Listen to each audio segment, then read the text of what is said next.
Masuk ke pembahasan yang pertama, yaitu fikih ibadah. Ibadah berasal dari bahasa Arab ibadatun yang berarti pengabdian atau penghambaan.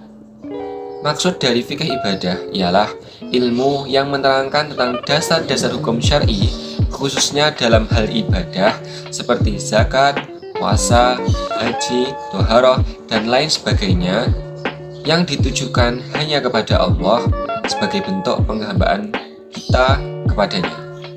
Dalam Al-Quran surat Ad-Dariyat ayat 56 diterangkan, Bismillahirrahmanirrahim, wa ma khalaqtul jinna wal insa illa liya'budun. Artinya, tidaklah aku ciptakan jin dan manusia kecuali mereka beribadah kepadaku.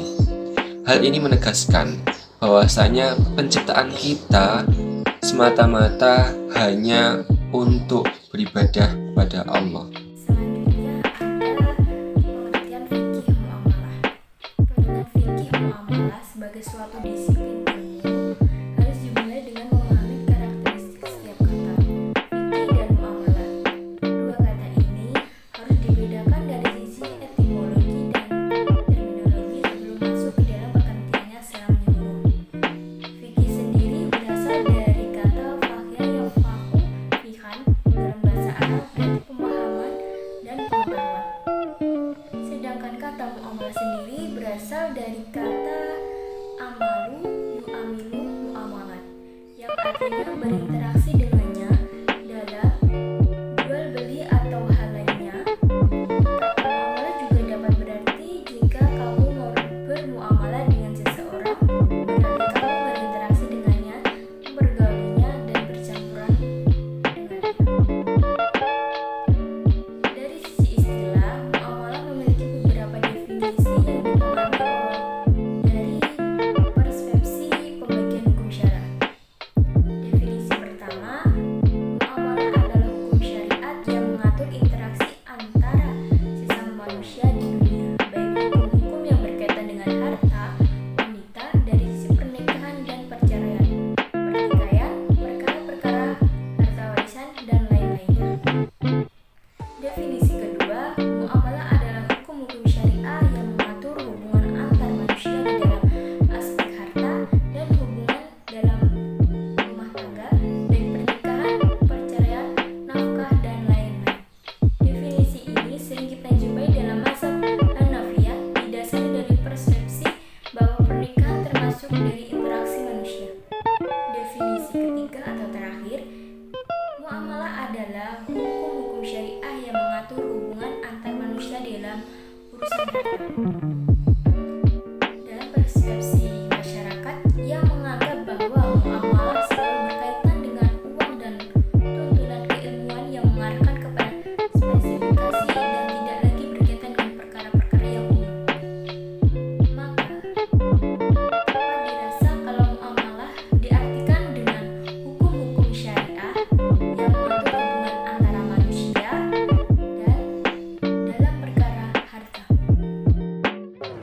Selanjutnya adalah ruang lingkup fikih ibadah. Menurut Ibnu Taimiyah yang dikemukakan oleh Ritonga, bahwa ruang lingkup ibadah mencakup semua bentuk cinta dan kerelaan kepada Allah Subhanahu wa taala, baik dalam perkataan maupun batin. Termasuk dalam pengertian ini adalah sholat, zakat, haji. Benar dalam pembicaraan, menjalankan amanah, berbuat baik kepada orang tua, menjalin silaturahmi, amar ma'ruf nahi munkar, berbuat baik kepada tetangga, anak yatim, fakir miskin, dan ibnu sabil, berdoa, zikir, baca Al-Quran, rela menerima ketentuan Allah, dan sebagainya. Ruang lingkup ibadah pada dasarnya digolongkan menjadi dua, yaitu ibadah umum dan ibadah khusus. Yang pertama, ibadah umum mencakup segala aspek kehidupan dalam rangka mencari keridhaan Allah. Unsur terpenting agar dalam melaksanakan segala aktivitas kehidupan di dunia ini agar benar-benar bernilai ibadah adalah niat yang ikhlas untuk memenuhi tuntutan agama dengan menempuh jalan yang halal dan menjauhi jalan yang haram. Ibadah khusus artinya ibadah yang macam dan cara pelaksanaannya ditentukan dalam syarak atau ditentukan oleh Allah dan Nabi Muhammad SAW. Ibadah khusus ini bersifat tetap dan mutlak. Manusia tinggal melaksanakan sesuai dengan peraturan dan tuntutan yang ada, tidak boleh mengubah, menambah, atau mengurangi, seperti tuntutan bersuci atau wudhu, sholat, puasa Ramadan, dan ketentuan nisab zakat.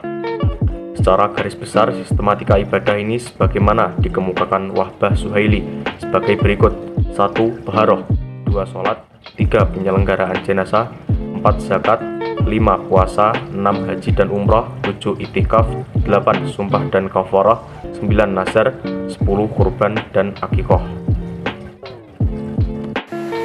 Dan yang terakhir ialah ruang lingkup fikih muamalah. Berdasarkan pembagian fikih muamalah dibagi menjadi dua. Yang pertama adalah al-muamalah al-adabiyah, yang kedua adalah al-muamalah madiyah.